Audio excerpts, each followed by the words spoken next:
Welcome back, everybody. This is Mr. Holmes here, going to talk to you a little bit about our artist of the week. This week, we're talking about Jan Vermeer, and the piece in particular we're going to dissect is titled Girl with a Pearl Earring.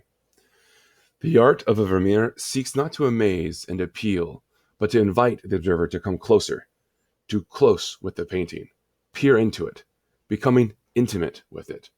Such art reinforces human dignity. This was said by an Australian writer, Germaine Greer.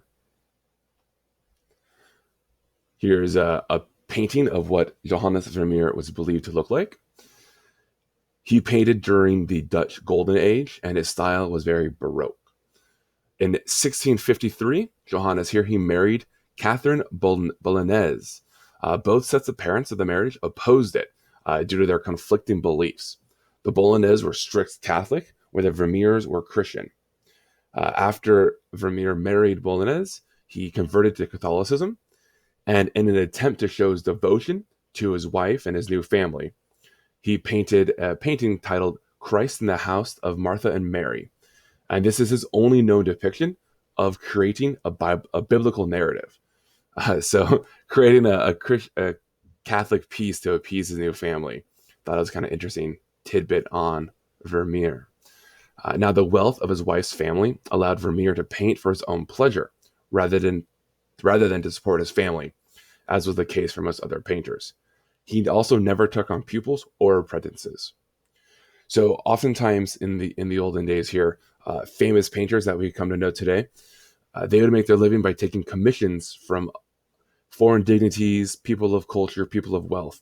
They would tell you, hey, Vermeer, I want a painting of my family or of my real estate or my house or my manor or whatever. And he would say, sure, that would cost you X amount of currency, and they'll be on their merry way.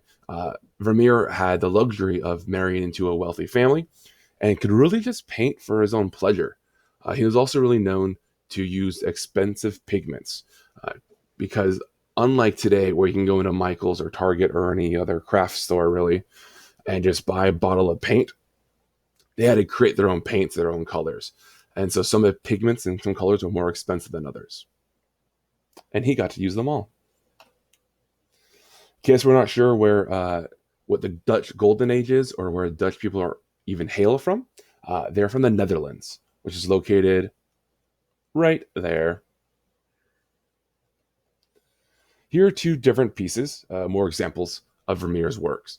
On the left here, this is called the Procurus. He did this in 1656. And Vermeer's use of charcutio, which is a popular technique of the Baroque period, it states that when light and shade contrast starkly with each other, it improves the composition of the piece. Plainly stated, charcutio is putting light colors and dark colors right next to each other.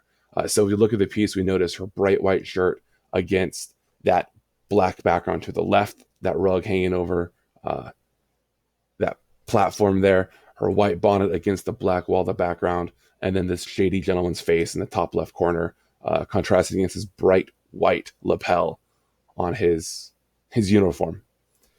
And on the right here, we have a very different piece from Vermeer. This is a landscape, and it's titled The View of Delft. He painted this around 1660. Now, Delft is a little harbor town in the Netherlands where Vermeer lived.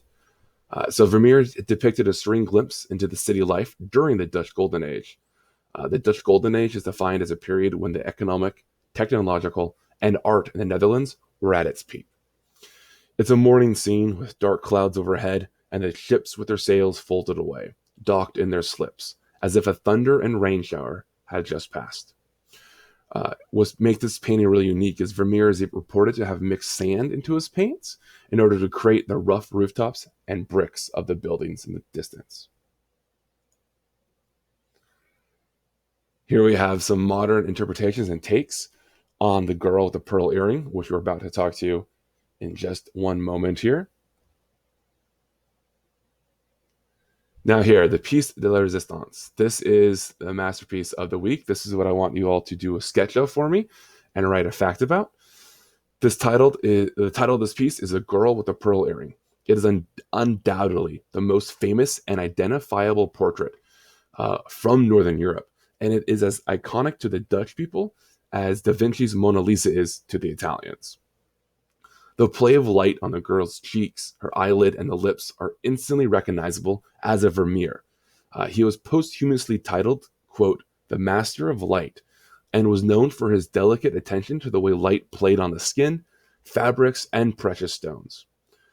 Rather than creating true to life portraits of someone, Vermeer's contemporaries, his friends, his colleagues, would have recognized this genre painting as a tronie. A tronie is a stock character in a costume, with idealized, exaggerated facial expressions representing characteristics of exotic or foreign lands that were coming to light in Dutch society.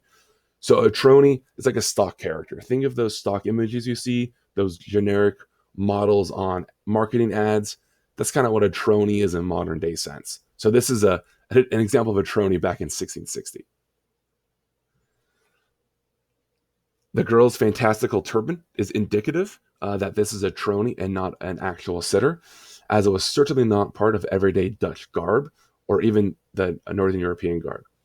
The pearlescent globe hanging from her left ear is also suggestive of far off lands, as pearls were imported from the Persian Gulf. So, right there in off the coast of the Netherlands, they're not diving for pearls. So, this is an imported good.